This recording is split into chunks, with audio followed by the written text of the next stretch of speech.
Wendy Gunn at Your Home for God, and I want to talk to you about this year's goals. I want to talk to you about 2024. If you are watching this at this time, it is the end of 2023, and I hope that you are setting goals for the next year. I hope that you're setting 1-year goals, 3-year goals, 5-year goals, life goals, but you need to write them down. Did you know that you are 45% to 90% more likely to achieve your goals if they're written down? Fact. And I encourage you that if you write them down, put them where you'll see them often, because we are so easily so forgetful people. We just forget. We wrote it down. We didn't think about it again. Write it down and then put it where you're going to see it so that you are reminded. And then the way to achieve goals is to set SMART goals. So SMART goals have a deadline, a time, a date, and a time that you're going to accomplish this. And they are measurable. You need to be able to tell, did I achieve that or not? So what I recommend is to have a year goal in different categories: spiritual, physical, business, mental, relationship. You pick, but have goals in these different areas. Not too many. Don't overdo it, but think and pray and ask God, what are your goals for me? And then take your year goals and break them into quarters, 4 quarters, and figure out which goals you're going to accomplish in each quarter. Then take your quarter 1 goals, and January through March, how am I going to break that down into those 3 months? Break them,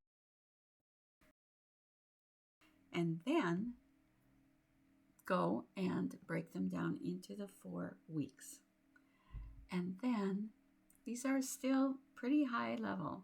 And then every week, take your weekly goals, brain dump, because there'll be additional things that you need to do, and write it all down. Everything that you have to do this week. I like to plan on Fridays because it gives me the weekend to get ready and be ready to hit the road running on Monday.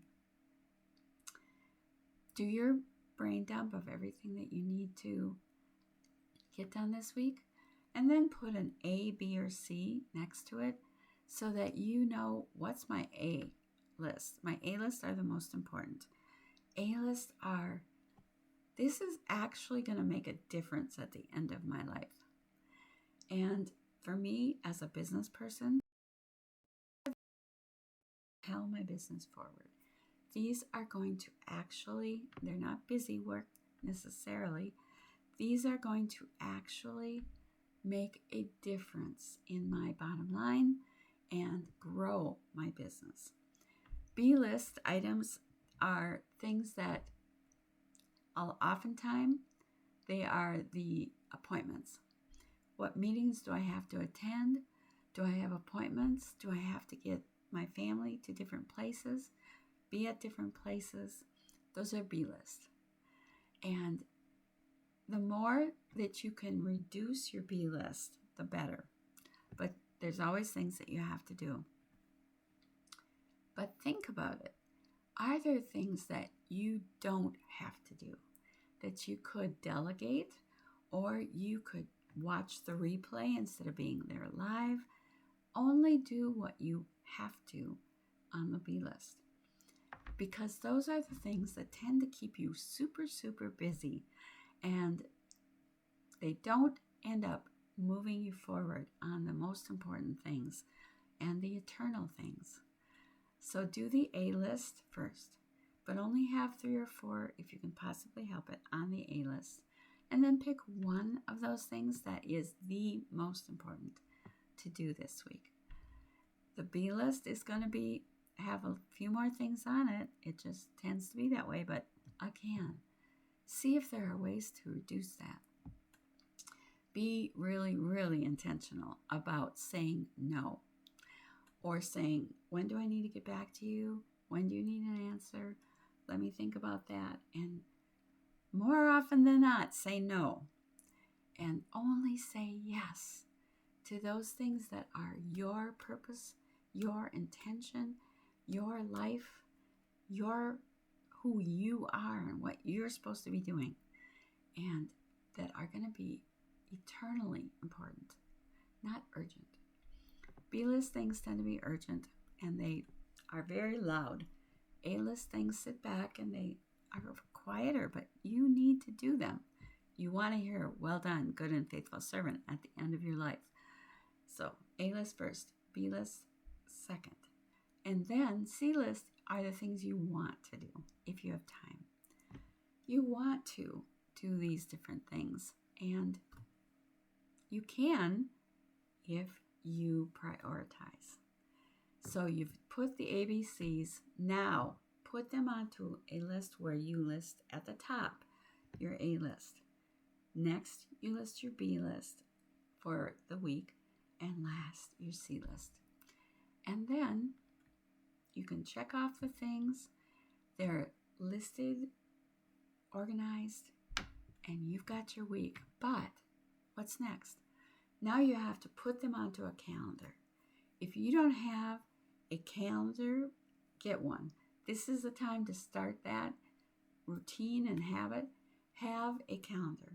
For years, I had what my family called my brain, and it was a 5 by 8 inch, and it had a leather outer thing that zipped, and I kept everything in there.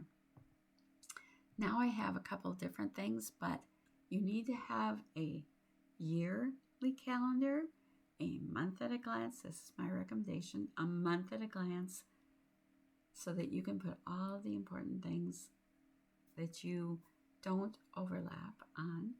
If you have Google Calendar or iCal, you need to have, and you use a written one, you need to have it at both places.